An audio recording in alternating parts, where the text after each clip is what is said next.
Rusia ha lanzado cientos de drones y docenas de misiles sobre Ucrania durante la noche, matando a 5 personas e hiriendo al menos a otras 27, según han informado las autoridades ucranianas este martes. Con casi 400 drones lanzados, se trata de uno de los mayores ataques de Rusia en semanas.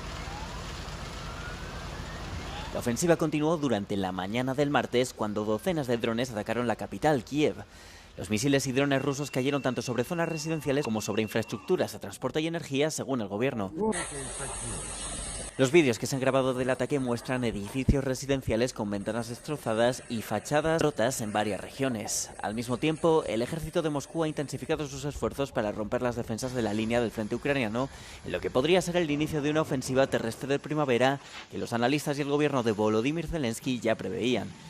Desde el pasado 17 de marzo, Rusia ha intensificado sus ataques y ha trasladado maquinaria pesada y más tropas al frente. El comandante jefe de las Fuerzas Armadas de Ucrania afirma que, en los últimos días, las tropas rusas han realizado intentos simultáneos de romper las líneas defensivas en varias zonas estratégicas. La presidenta de la Comisión Europea, Ursula von der Leyen, ha cerrado un acuerdo de libre comercio con Australia en un pacto que reduce los aranceles para la mayoría de los bienes y exportaciones agrícolas de la Unión Europea. El acuerdo permitirá a la UE ahorrar 1.000 millones de euros al año en aranceles y se prevé que las exportaciones aumenten hasta un 33% en la próxima década. So what I have seen with a growing unpredictability and uncertainty worldwide is that countries are longing for stability and predictability. And this is what the European Union is offering. Los aranceles se reducirán progresivamente hasta llegar a cero en productos como el queso, el vino, algunas frutas y verduras, el chocolate y los alimentos procesados. Un mecanismo de salvaguardia permitirá a la UE proteger sectores sensibles si un aumento de las importaciones australianas perjudica al mercado europeo. La Comisión Europea ha pedido a Hungría que aclare los informes que señalan que el ministro de Asuntos Exteriores húngaro, Péter Szijjártó, compartía regularmente información sensible de las reuniones de la Unión Europea con su homólogo ruso, Sergei Lavrov.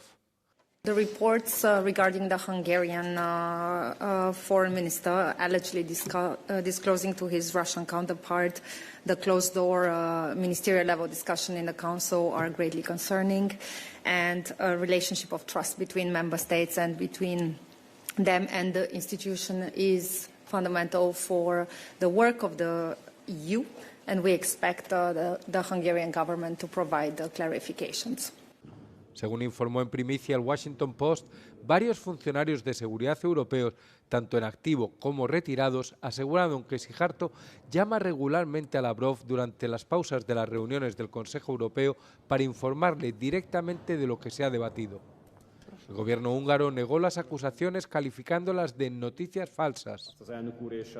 El primer ministro polaco, Donald Tusk, fue uno de los primeros en condenar las revelaciones, afirmando que no le sorprendían. Las informaciones han salido a la luz en un momento de creciente tensión política ante las elecciones parlamentarias de Hungría. El gobierno del primer ministro Viktor Orbán es uno de los pocos en Europa que mantiene vínculos regulares con el Kremlin. Su partido, Fidesz, se enfrenta a un fuerte desafío por parte del partido TISA, del líder de la oposición, Péter Magyar, que lidera las encuestas de opinión.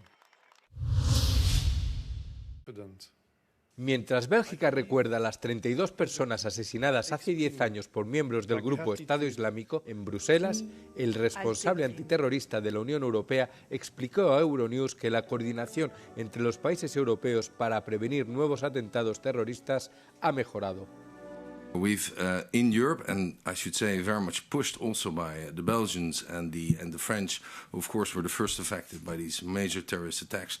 Their services have very much put together, for instance, a task force together called Task Force Fraternité, to work together on these investigations, but also to push very much for efforts at European level, meaning that we've put in place interoperable databases, we've strengthened our borders, we exchange information much more fast at different levels, at national level, but also at European level. Los esfuerzos antiterroristas de la UE han tenido que hacer frente a nuevas amenazas y comprender un nuevo fenómeno, la radicalización de los jóvenes en Internet. We've seen a different kind of attacks. We've seen more self-initiated attacks by lone actors, if you will. So IS, that was responsible for the terrorist attacks in Brussels 10 years ago, has really adjusted its strategies, which means that we've also had to adjust.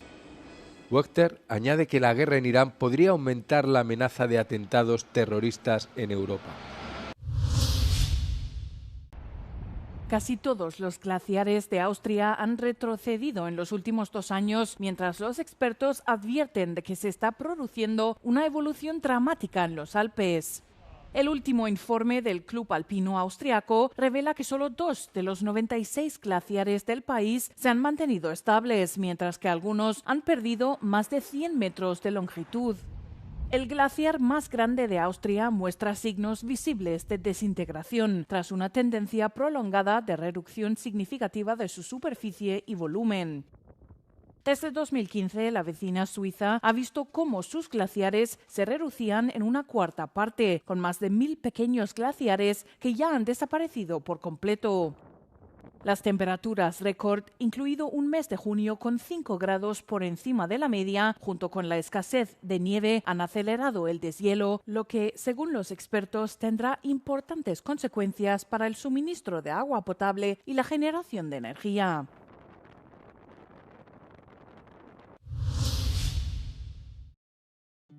Pompeya es conocida sobre todo por sus ruinas y frescos, pero hace unos 2000 años también era una zona importante de producción de vino. Ahora esa antigua tradición resurge entre las ruinas arqueológicas.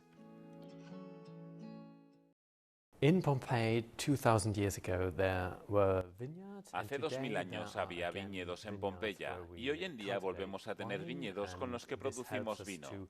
Esto nos ayuda a reducir los costes de mantenimiento, pero también, en mi opinión, es una oportunidad fantástica para dar a conocer la historia de Pompeya, que es en gran parte la historia de la agricultura y el campo, y del equilibrio entre las comunidades humanas y el medio ambiente.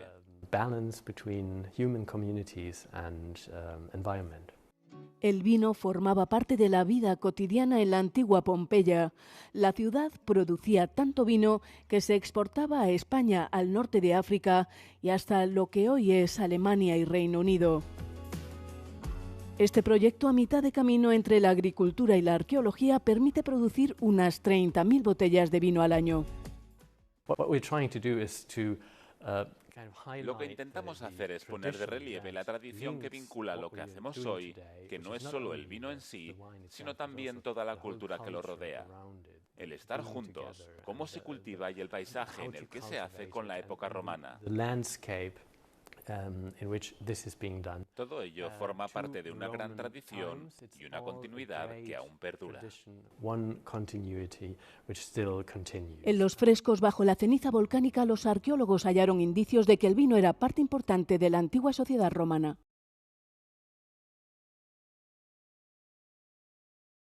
En medio de las guerras en Ucrania y Oriente Medio, ¿qué preocupa más a los ciudadanos de la UE? En tiempos de incertidumbre, 2/3 de los europeos desearían que la UE desempeñara un papel de protección frente a las crisis mundiales y los riesgos de seguridad, según una nueva encuesta del Eurobarómetro. Más de 7 de cada 10 encuestados de la UE dicen estar muy preocupados por los conflictos activos cerca de la UE, mientras las guerras en Ucrania y Oriente Medio siguen causando estragos. Entre los 16 países de la UE donde la guerra era la preocupación más común, los encuestados españoles, italianos y chipriotas fueron los más propensos a expresar una gran preocupación por las guerras. Los españoles, italianos y chipriotas se inquietan también por la dependencia de la UE de países no comunitarios en materia de defensa. Al contrario, los niveles más bajos de preocupación se registraron en Eslovenia, Letonia, Estonia y Chequia. Con el aumento de los precios de la energía provocado por la guerra en Oriente Medio, los ciudadanos de la UE también están preocupados por la dependencia del suministro energético de países no pertenecientes a la UE. Los porcentajes más elevados de personas muy preocupadas por este tema se registraron en Italia, España y Polonia, mientras que los niveles más bajos de preocupación se registraron en Dinamarca, Lituania y Suecia. El 89% afirma que los Estados miembros de la UE deberían estar más unidos ante los retos globales y piden que la UE sea más fuerte a nivel internacional.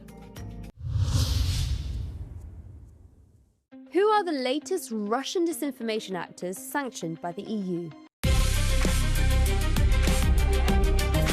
Russian propaganda in Europe doesn't always come from the outside. European citizens can often play a crucial role in promoting it. Brussels sanctioned 4 individuals on the 16th of March for conducting hybrid manipulation and foreign interference activities for Russia. Adrien Bocquet, a dual national Franco-Russian and former member of the French military, was among them. He intensified his propaganda activities following Moscow's full-scale invasion of Ukraine, presenting himself as an independent war reporter. In 2022, he claimed to have returned to France after an alleged humanitarian trip to Ukraine. Bocquet gave interviews to mainstream French media outlets in which he alleged that he had witnessed grave crimes committed by the Ukrainian army. In reality and upon investigation, his claims turned out to be entirely made up.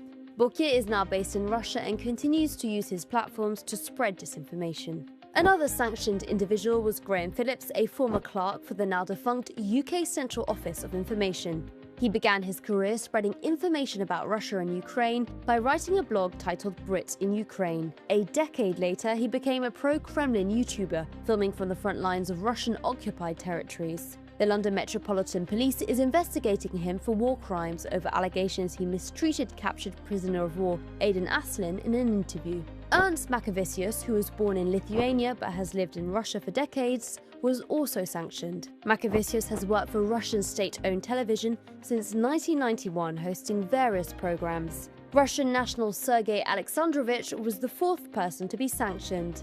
In practice, these sanctions mean that these individuals' assets will be frozen. EU citizens and companies are also banned from providing them with financial assistance.